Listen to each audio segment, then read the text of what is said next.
मैं ऐसा नहीं कि हम दिल्ली से आके इंदिरा बनाना, हमारा शटर ही बंद कराना था। मेरा सिर्फ एक मैसेज ये था सभी के लिए कि भाई हम डेली डेली नहीं आ सकते। हम अगर आज आए तो आज आपको एक मैसेज देके जा रहे हैं कि भाई जैसे ये ठेका बंद आज हमने कराया, कल आके यहाँ पे 100 आदमी बैठ जाना, अभी पता चलेगा। लोगों का सवाल है, कोई ऐसे कटान घर हैं जहाँ गाय काटी जाती है, वहां जाकर ताला क्यों नहीं लगाते आप? वहां जाकर आवाज क्यों नहीं करते? जो लोग सवाल पैदा कर रहे हैं पहले वही क्यों ताला नहीं मार देते? उस कायर है वो। आपसे उम्मीदें हैं लोगों की। अरे अकेला दक्ष चौधरी अधिकारियों की बात करिए आपने, अभी एक ही आपने ही उस दिन वीडियो बनाई थी जो एसआई से बात की थी आपने, और उसमें आप कह रहे थे कि मैं वर्दी खा जाऊंगा। ये शब्द कैसा था? कैसा सब था?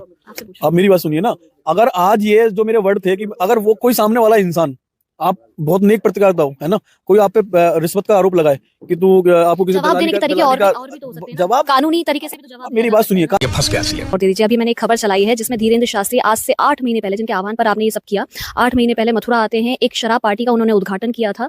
दक्ष चौधरी, ये नाम तो आपने सुना ही होगा, और दक्ष चौधरी की बहुत सारी वीडियो सोशल मीडिया के ऊपर देखी होंगी। दक्ष चौधरी अपने आप को कट्टर हिंदू बोलता है, उसी का वीडियो सोशल मीडिया पर कोई ना कोई वायरल होता रहता है, क्योंकि ये दक्ष चौधरी कभी भी कहीं भी पहुंचकर हंगामा खड़ा कर देता है। अभी कुछ दिन पहले आपने देखा होगा, ये दक्ष चौधरी एक दुकान का शटर गिरा रहा था और वहां पर बहुत बड़ा हंगामा खड़ा कर दिया था। आज उसी का वीडियो, उसी के बारे में मैं आपको इस वीडियो के अंदर बताने जा रहा हूं, और उसी का वीडियो मैं आपको अभी दिखाऊंगा इस वीडियो के अंदर, जिसको देखने के बाद आपको पता चलेगा कि यह दक्ष चौधरी किस तरह की मानसिकता का आदमी है। मेरे दोस्तों, ये दक्ष चौधरी वही आदमी है जिसने फरजाना को गालियां दी, ये वही आदमी है जिसने शराब की दुकान बंद कराई, ये वही आदमी है जहां पर ये हंगामा खड़ा करता है और लोगों को धमकियां देता है। आज जो मैं आपको वीडियो दिखाने जा रहा हूं, वो वीडियो देखकर आपको इसके बारे में हकीकत पता चलेगी। मगर दोस्तों, ये वीडियो दिखाने से पहले मेरी आपसे गुजारिश है, आज का मेरा ये वीडियो पूरा एंड तक जरूर देखना, और अगर आप मेरे चैनल पर नहीं आए हो, चैनल को जरूर सब्सक्राइब करना, साथ में इस वीडियो को ज़्यादा से ज़्यादा लोगों में शेयर जरूर करना। चलिए दोस्तों, पहले आप ये वीडियो देख लीजिए, फिर आकर मैं आपसे बात करता हूँ। पिक्चर चालू करो बे। दक्ष, जिस तरीके से आपने यहाँ वृंदावन में आके जो चीजें की थी, ब्रजवासियों में एक ये था, ब्रजवासियों को छोड़िए, आप हर व्यक्ति एक ये कह रहा था कि जो तरीका था आपका करने का वो बहुत गलत था, आप तरीके से भी उस चीज को कर सकते थे, उसी वजह से आपको जेल भी हुई। 5 लोग आप साथ में गए थे, और आपके साथ में कुछ लोग ऐसे भी थे जो वहाँ मौजूद भी नहीं थे, जिस तरीके से बातें चल भी रही हैं। ये क्या कुछ कहना चाहते? सभी ने, पहले जितने भी दर्शक हैं आपके, सभी ने जय श्री राम जय गौ माता की। इसमें एक लंबे समय से ऐसा था नहीं कि भाई मैंने जाके बहुत बड़ी क्रांति कर दी। लंबे समय से सभी ब्रजवासियों की मांग थी कि जो ब्रज के अंदर जो ठेके चल रहे हैं, नशा जो बिक रहा है और जो मांस वास, वो सब बंद होने चाहिए।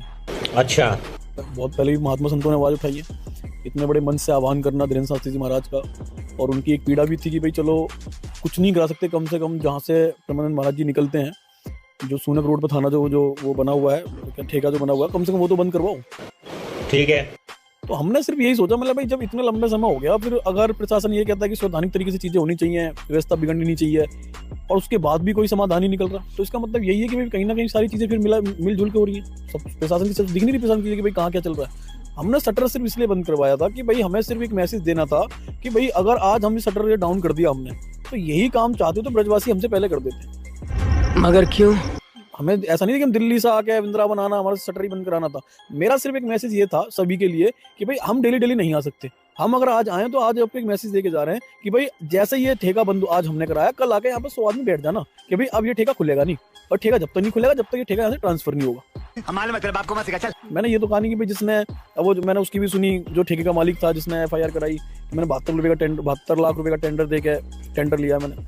72 लाख के 72,000 करोड़ भी देता, धर्म का धंधा थोड़ी बनाएगा कोई, समझना, कोई भावनाओं से थोड़ी हो गया 72 लाख रुपए कि भाई। चीज ये है ना कि सरकारी चीजें हैं, और जो सरकारी चीजों में, लोकतांत्रिक देश है, सरकार से बड़ी जनता है, जनता सरकार को बनाने वाली है। तो सरकार, समझो पहले मेरी बात को, मैं क्या कह रहा हूँ। नहीं जिनके आह्वान पर आप पहुंचे थे वहां पर, धीरेन्द्र शास्त्री जी, आपको नहीं लगता उनके एक कहने पर शायद वो अपने आप ही बंद हो जाता, अगर वो कहते और वो चाहते तो? आप मेरी बात सुनिए, देखो अब वो हिंदू राष्ट्र की बात करते हैं, अब वो अकेले तो हिंदू राष्ट्र बना नहीं सकते।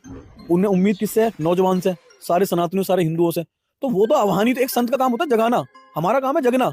हम जब भी कानों में उंगली डाल के बैठ रहे हैं, आंख बंद करके सोते रहे, तो फिर क्या होगा भाई? कोई तरीका है भीख मांगने का?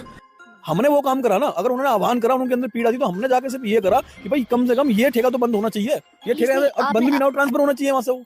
ठीक है, आपने जो किया, लेकिन उसमें जो तरीका था, जो आपने सेल्समैन को अंदर बंद कर दिया, या गाली गलौज करना, या वहाँ पर जो मौजूद जो खरीद रहे थे, क्रेता विक्रेता दोनों को ही आपने जिस तरीके से किया था, और सबसे मेन बात गाली, वो चीजें, उन चीजों को। मेरी गाली किसके लिए थी? किसके लिए मैंने गाली दी?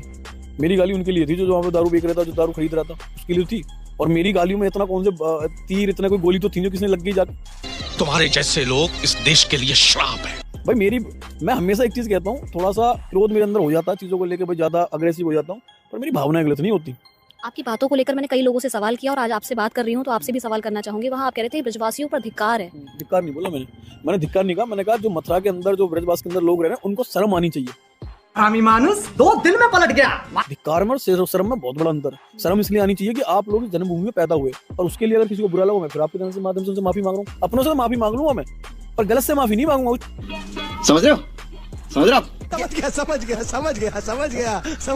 लोगों का सवाल है कोई ऐसे कटान घर हैं जहाँ गाय काटी जाती है, वहाँ जाकर ताला क्यों नहीं लगाते आप? वहाँ जाकर आवाज क्यों नहीं करते? जो लोग सवाल पैदा कर रहे हैं, पहले वही क्यों ताला नहीं मार देते? उस कायर है वो। आपसे उम्मीदें हैं लोगों की। अरे अकेला है दक्ष चौधरी, ये गान फट कर या अकेला, और जैसे भाई हैं अनु चौधरी या विनय, बहुत सारे भाई हैं। दक्ष ये कह रहे हैं, वो लोग ये कह रहे हैं आप ऐसे छोटे, गोली मार देंगे।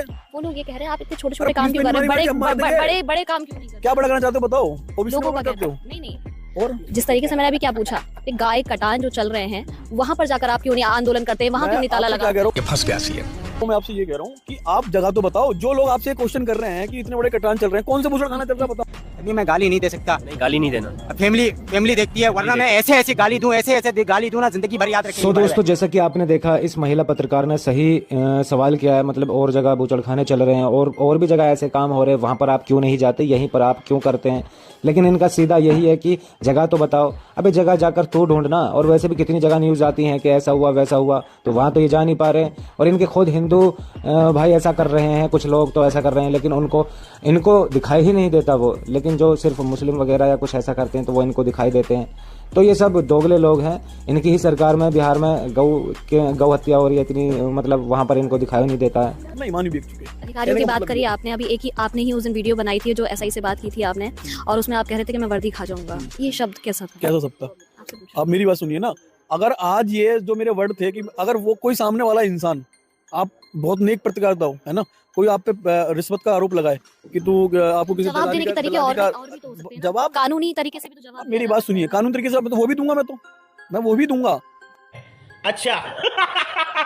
अगर वो चीज को, इस चीज को देखो, मेरी छवि खराब करी है कि मैंने 5 लाख की चौथ वसूली करी, 7 लाख की करी। कुछ जो यहाँ के रिपोर्टर थे उन्होंने भी अखबार में बिना प्रमाणित किए भी छाप दिया। भाई मेरे पर आरोप लगाया, उन्होंने छाप दिया, तो मैं तो मानहानि का केस उन पे भी करूंगा। खाओ माँ का। जिन लोगों ने हमने छापा ऐसा कुछ? जिन लोगों ने छापा है, मैं उनकी बात कर रहा हूँ। जिन्होंने ये छापा है कि दक्ष चौधरी ने चौथ वसूली करके 7 लाख रुपए लिए, 5 लाख रुपए लिए, तो वो इस चीज को एक बार प्रूफ करें।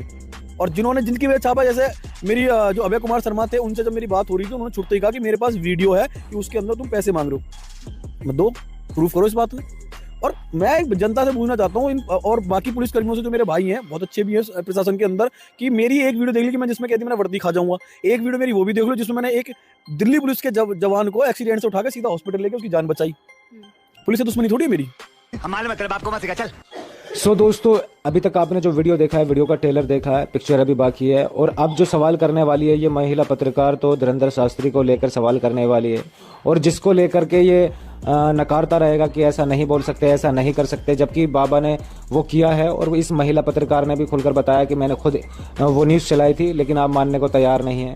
वो जो बाबा ने किया था उसको मानने को तैयार नहीं है। वो क्या था, ये वीडियो में जानने लायक है, तो चलिए देखते हैं। एक आखिरी सवाल का जवाब और दे दीजिए। अभी मैंने एक खबर चलाई है जिसमें धीरेंद्र शास्त्री आज से 8 महीने पहले, जिनके आह्वान पर आपने ये सब किया, 8 महीने पहले मथुरा आते हैं। एक शराब पार्टी का उन्होंने उद्घाटन किया था, और वहाँ पर शराब के साथ शराब भी, और दोनों चीजें वहाँ पर बहुत धड़ल्ले से चली थी। और वो उन खबरों वही तो मैं कह रही हूँ, वो चीजें आप तक, वो चीजें वीडियो दिखा दो तो कुछ बोलूंगा मैं। उद्घाटन करा था उन्होंने वहाँ का हमारे चैनल पे। अब तो जब मैंने वीडियो देखी नहीं है, जब कोई ऐसी वीडियो, वो चीजें क्यों नहीं पहुँच पाई आप? फंस गया सी है। मेरी बात सुनिए ना, ऐसी कोई वीडियो हमने देखी नहीं है, ठीक है।